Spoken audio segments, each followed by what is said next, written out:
Hello everyone and welcome to the winning formula on Project Cars. If anyone's looked at the about section of my YouTube channel, you will see that it also says I feature F1 cars from other games. So today I'm showcasing the formula cars from Project Cars, and we are starting with one of the most iconic cars of the 1960s, the Lotus Type 49 Cosworth. First seen out in 1967, this was the car that changed the face of Formula One forever.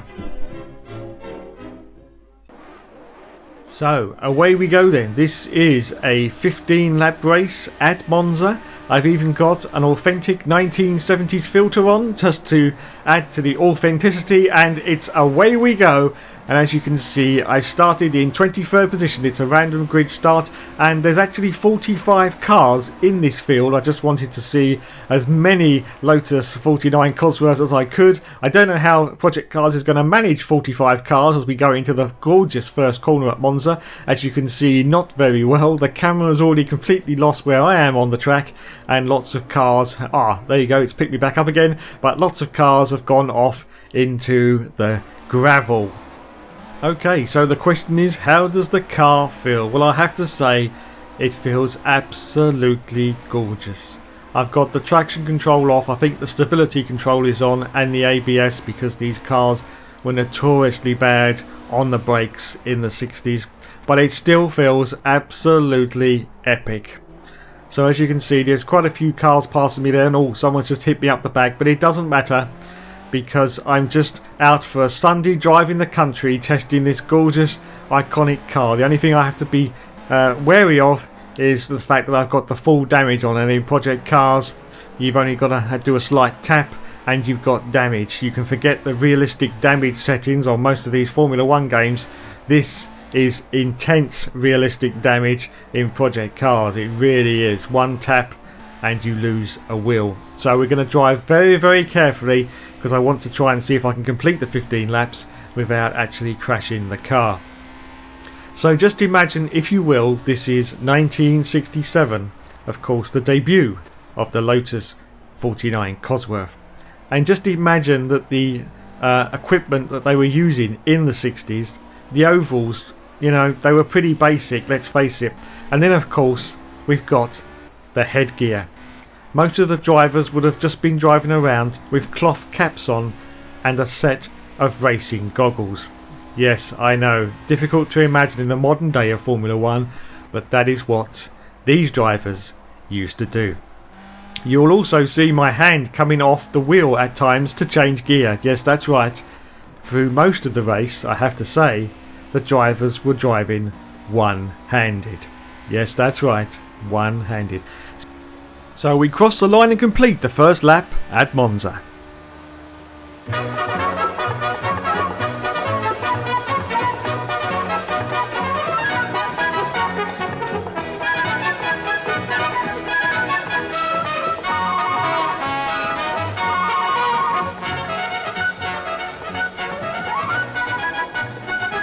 First time out for the new Lotus Ford in the 1967 Grand Prix scene was at Zandvoort, Holland. Conjecture by pit pundits and pressmen had gone on over the first two championship events. Now at the start of the third Grand Prix, the Ford-powered Lotus was here. A challenge to a sport that thrives on the excitement of a new machine.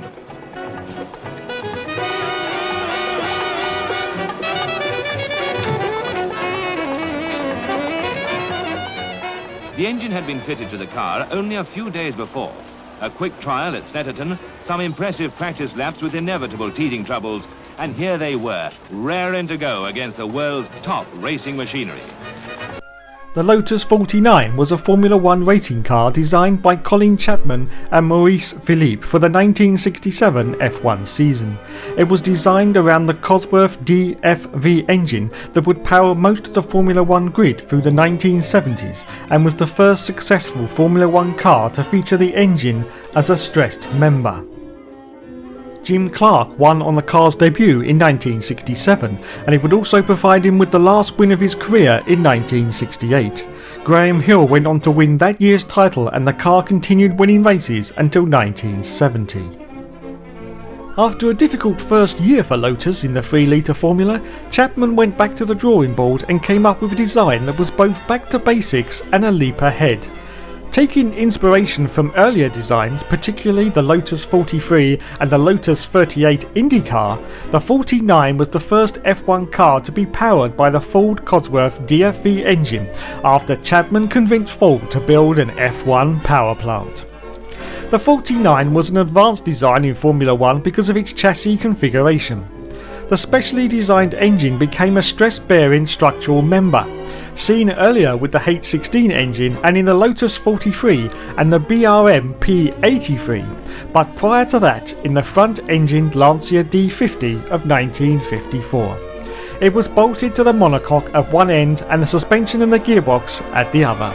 Since then, virtually all Formula 1 cars have been built this way. The 49 was a testbed for several new pieces of race car technology and presentation. Lotus were the first team to use aerofoil wings, which appeared partway through 1968. Originally, these wings were bolted directly to the suspension and were supported by slender struts. The wings were mounted several feet above the chassis of the car for effective use in clean air. However, after several breakages which led to near-fatal accidents, the high wings were banned and Lotus was forced to mount the wings directly to the bodywork. In testing, Graham Hill found the Lotus 49 easy to drive and responsive, but the power of the Ford engine difficult to handle at first. The V8 would give sudden bursts of power that Hill had reservations about. However, Jim Clark won its debut race at Zandvoort with ease and took another 3 wins during the season, but early unreliability with the DFV ended his championship hopes. It had teething problems in its first race for Graham Hill, and it had spark plug trouble at the Belgian Grand Prix held on the 8.76 mile Spa-Francorchamps circuit. Jim Clark and Graham Hill fell victim to the reliability issues at the French Grand Prix held at the Le Mans Bugatti circuit, a smaller circuit using only part of the track used for the Le Mans 24 hours, and lost to Jack Brabham. Jim Clark then ran out of fuel at Monza during the Italian Grand Prix. Mechanical failures cost Lotus the championship that year, but it was felt that 1968 would be a better year after Cosworth and Lotus perfected their designs, which were clearly the way forward. Clark won the first race of the 1968 season, the South African Grand Prix, and the Tasman Series in Australia, but was killed in an F2 race at Hockenheim. Graham Hill took over as team leader and won his second World Championship title after clinching 3 Grand Prix wins, including the 4th of his 5 Monaco Grand Prix. Joe Seffert also drove a 49 owned by Rod Walker to win the British Grand Prix at Brands Hatch that year, the last time a car entered by a genuine privateer won a championship Formula 1 race. The 49 also took Jochen Rindt to his first victory in 1969 at Watkins Glen, New York, before he drove the Type to its last win in the 1970 Monaco Grand Prix.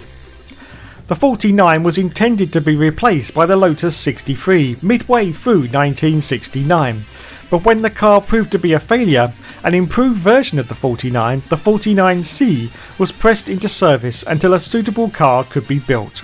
The 49 took 12 wins, contributed to 2 driver and constructor world championships before it was replaced by the Lotus 72 during 1970.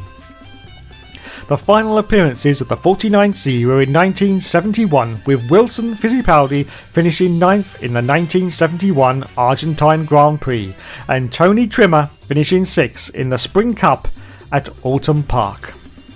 Of the 12 49s built, only 7 remain.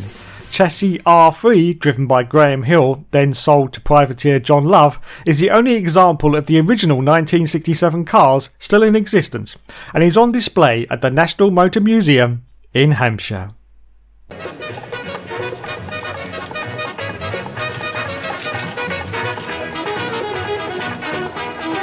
Jim Clark had not even seen the new car until he reached Zandvoort, and teammate Graham Hill had only managed a few hours behind the wheel.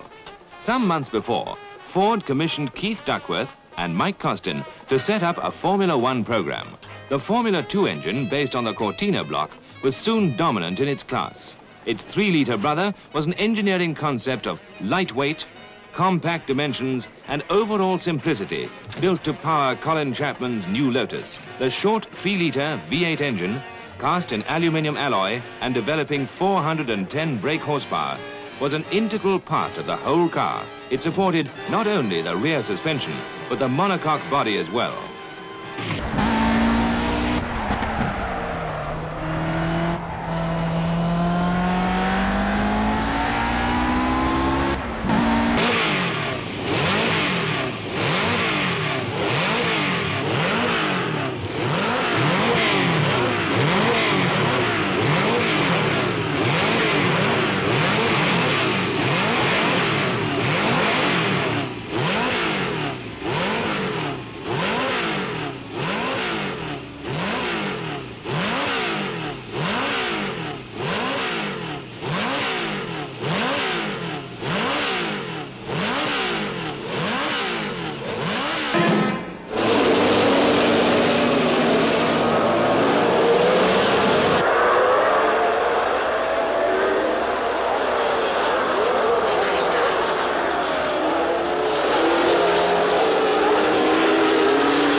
A fast though confused start, but there's no doubt about Graham Hill's lightning dash from the front position to lead the main pack of Brabham, Rint, Gurney, Eamon and Clark.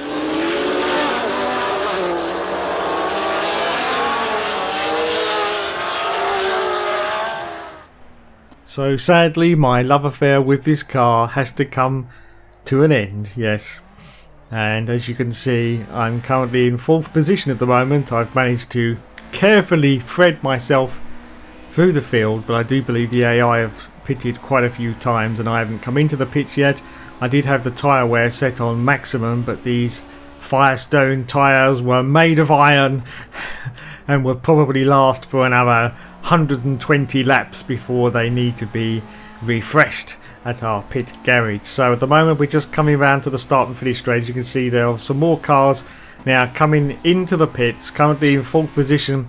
I think I'm probably going to go into the lead because I think everybody in front of me is coming into the pits now, and yes they are, yes. So into the lead I go on lap 7, but now it's time for me to come into the pits. As you can see, it's getting quite dusky, which I have done to reflect the times because there was no time limit in 1967 like there is a 2-hour time limit now for Formula 1, and sometimes if there was a lot of incidents or accidents, the races could go on for 3.5 hours, and by that time the sun was just starting to set. So we do our pit stop now, which is pretty academic because we're still in 1st place and I think we're quite a few seconds ahead of 2nd place.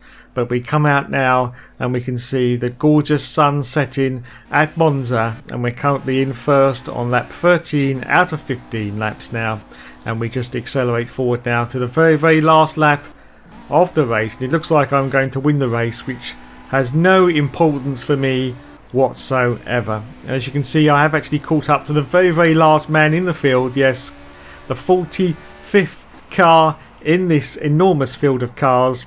I'm just catching up to him now as we come around this, the Parabolica, of course, at Monza. Who can forget that name? And we're going to cross the line in 1st place. Thanks for watching, everyone.